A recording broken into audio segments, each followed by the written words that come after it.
ना हमास कभी हारेगा और ना इजराइल कभी हिजबुल्लाह से जीत पाएगा। ये दावा मैं नहीं कर रहा, बल्कि नेतन्याहू के दोस्त अमेरिका का मीडिया ये दावा कर रहा है। यूं मान लीजिए कि ये दावा खुद अमेरिका कर रहा है। इस वीडियो में इन्हीं दो खबरों को तफसील से आपके सामने रखने जा रहा हूं। इनके अलावा दो और अहम खबरें हैं जो मैं आपको दिखाऊंगा, लिहाजा गुजारिश आखिर तक बने रहिएगा। लेबनान के अल मायदीन टीवी नेटवर्क है अल मायदीन वहां का, उसके मुताबिक इजराइल के चैनल 13 ने यह बताया है कि इजरायली हुकूमत की फौज यानी आईओएफ, आईडीएफ, जो भी आप उसे बुलाते हो, वो लितानी नदी तक बेल्ट बनाने और उस इलाके में रहने वाले लेबनानी प्रतिरोध आंदोलन हिजबुल्लाह के मेंबर्स की हत्या करने के मिशन को अंजाम नहीं दे सकती है, अंजाम नहीं दे सकती, यानी हिजबुल्लाह का सफाया वहां नहीं कर सकती है। आप इस खबर की तस्दीक के लिए ईरान की सबसे बड़ी न्यूज एजेंसी में से एक इरना, IRNA, इरना की हेडलाइन देख लीजिए। Israeli army incapable of attacking Lebanon. Israeli army में हिम्मत ही नहीं है लेबनान पर हमला करने की, इनकैपेबल है। इजरायली सेना, इसका मतलब यह है, ऐसे समझिए, इजरायली सेना लेबनान पर हमला करने में असमर्थ है, यानी इजराइल में हिजबुल्लाह से फुल फ्लैश जंग लड़ने की ना तो हिम्मत है और ना ही कुव्वत है। दरअसल गाजा पट्टी पर इजराइल के हमलों की शुरुआत के महज एक दिन बाद 8 अक्टूबर को लेबनान के हिजबुल्लाह ने 8 अक्टूबर को इजरायली दुश्मन से लड़ना शुरू कर दिया था फलस्तीन के हक के लिए। हिजबुल्लाह ने बार बार लेबनान के बॉर्डर के 100 किलोमीटर एरिया में इजरायली कब्जाधारियों के ठिकानों पर हमला किया और उन्हें बड़ा नुकसान पहुंचाया। खास तौर से इजरायली आर्मी की बेसिस पर हमला किया, अड्डों पर। तो इजरायली मीडिया आउटलेट्स ने बार बार यह कबूल किया कि कब्जे वाले फिलिस्तीन के उत्तरी इलाकों में हिजबुल्लाह का अभी भी दबदबा है और आईओएफ उस इलाके में फंस गई है, लिटरली फंस गई है, यह कहा गया इजरायली मीडिया की तरफ से।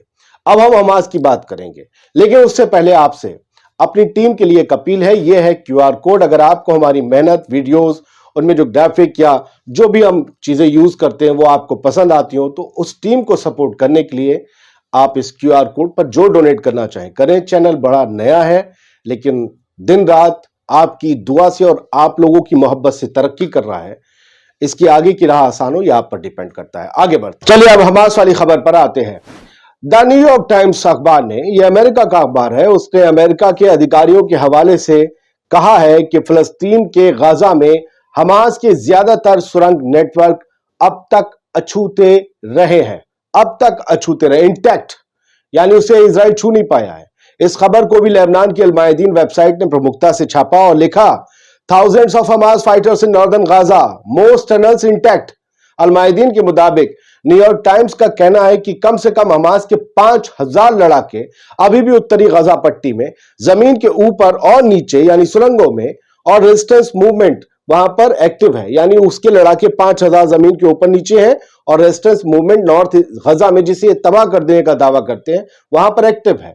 यानी यहां से साफ हो जाता है कि ना तो इजराइल हमास को कमजोर कर पाया और ना ही वो हिजबुल्लाह के हमलों को झेल पा रहा है। और इन सब से अलग इजराइल का डेलीगेशन हॉस्टेज डील पर बात करने के लिए पेरिस गया हुआ है।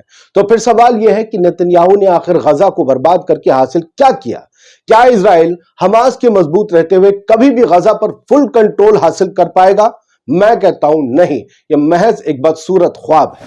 अमेरिकी मीडिया इस बात पर जोर दे रहा है कि 30,000 से ज्यादा फलस्तीनियों के मारे जाने के बाद, गाजा के तबाह हो जाने के बाद, परिवारों का सफाया हो जाने के बाद, बच्चों के अनाथ होने और अंदाजन 17 लाख लोगों के विस्थापित होने के बावजूद, कब्जाधारी इजराइल के प्रधानमंत्री बेंजामिन नेतन्याहू का हमास को खत्म करने का टारगेट मौजूदा हालात के मुताबिक बड़ा मायावी बना हुआ है। यानी ये एक तिलिस्म है, यानी एक ऐसा ख्वाब जो कभी पूरा नहीं हो सकता, इसका हकीकत से कोई वास्ता नहीं, यह अमेरिका मानता है। यानी वो गाजा पर कभी कब्जा नहीं कर पाएंगे।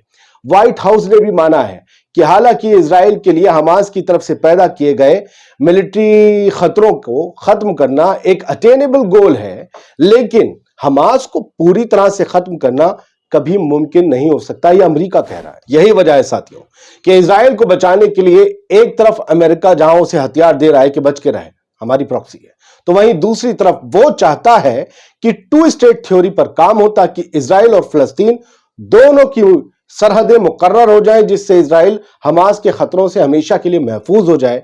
लेकिन नेतन्याहू और इजराइल के कट्टरपंथी यहूदी कट्टरपंथी मंत्री इस आइडिया के खिलाफ हैं। यूं कहने कि वो अमेरिका की इस तजवीज के ही खिलाफ है। आपको समझ आ गया होगा यहीं से, ना हमास खत्म होने जा रहा है, ना हिजबुल्लाह झुकेगा, बल्कि इजराइल उससे घबरा रहा है। इसीलिए फुल फ्लैश जंग अभी तक साउथ लेबनान के खिलाफ छेड़ नहीं रहा है। अब दो और खबरें जिसका हमने आपसे वायदा किया था शुरुआत में। मारियो नौफल ने लिखा, US begins to doubt air strike strategy against Houthis. Houthis का जिक्र आ गया है। ये जो बाकायदा एयर स्ट्राइक्स कर रहे हैं उसके बारे में उन्होंने ये कहा है कि बाइडेन एडमिनिस्ट्रेशन इस बात को लेकर सोच में है कि we know that the Houthis maintain a large arsenal. उनके पास गोला बारूद बड़ी तादाद में हमें पता है। दे आर वेरी कैपेबल, और वो कुव्वत भी रखते हैं। They have sophisticated weapons and that's because they continue to get them from Iran, और वे ईरान से लगातार sophisticated weapons हासिल कर रहे हैं। लेकिन हमारे they continue to surprise us। वो हमेशा हमें लगातार चौंका रहे हैं, हमें सरप्राइज कर रहे हैं कि हमारे पास अभी तो कोई गुड आइडिया है नहीं कि हम हमले भी कर रहे हैं, उसके बावजूद वो रिटेलिएट कर रहे हैं और जहाजों पर मिसाइल दाग रहे हैं। हमारे हमलों में हमेशा होता यह था कि लोग चुपचाप बैठ जाते थे, खासतौर पे अगर जब वो किसी देश की फुल फ्लैश आर्मी ना हो, कोई रेजिस्टेंस ग्रुप हो तब। लेकिन ये हुतीस कमाल की बला है, ये तो लगातार हमले कर रहे हैं। और दूसरी तरफ ये है गजा की वो तस्वीर जहां पर भूखे लोग हैं। अल जजीरा ने इस खबर को छापा है। इस खबर को सुन लीजिए और इसकी गंभीरता को समझिए कि गजा की मिनिस्ट्री ऑफ हेल्थ के प्रवक्ता ने अल जजीरा को बताया है कि 10 लाख से ज्यादा लोग माल न्यूट्रिशन के इस वक्त शिकार हैं। यानी यूं समझ लिए कि भूखमरी के शिकार हैं, खाना पानी दवा उन्हें वक्त पर नहीं मिल रहा। इन 10 लाख से ज्यादा लोगों की जिंदगी पर मौत का खतरा इजरायली बम गोलों के अलावा एक और मंडरा रहा है कि ये भूख से कहीं मर ना जाए। 150 मेडिकल इंस्टीट्यूशंस तबाह कर दिए गए हैं। 32 हॉस्पिटल्स आउट ऑफ सर्विस हैं क्योंकि ना दवाइयां हैं जाने दे रहा है इजराइल, और ना ही वहां पर फ्यूल वगैरह जा रहा है जिससे जनरेटर चल सके। दोस्तों, हमारी कोशिश होती है कि कम वक्त में आपको ज्यादा से ज्यादा खबरों से रूबरू करवाया जा सके ताकि आप समझ सकें कि मिडिल ईस्ट में, दुनिया में, और खासकर आजकल गजा का जो वॉर का सिनेरियो है उसमें चल क्या रहा है। उम्मीद करते हैं कि आपको हमारे एपिसोड्स, हमारी कोशिशें पसंद आती होंगी, और हम एक जिम्मेदार एंकर और जिम्मेदार चैनल होने के नाते आपसे आपके सजेशन भी मांगते हैं कि आप किस और तरह की स्टोरीज देखना चाहते हैं, और जो हम स्टोरीज दिखाते हैं उनके बारे में आपके ख्यालात क्या हैं। आप जरूर कमेंट बॉक्स में शेयर करिए, हमें बताइए। हम काम करेंगे उस पर, एक ब्लू प्रिंट तैयार करेंगे कि कैसे हम और बेहतर कर सकते हैं। शुक्रिया।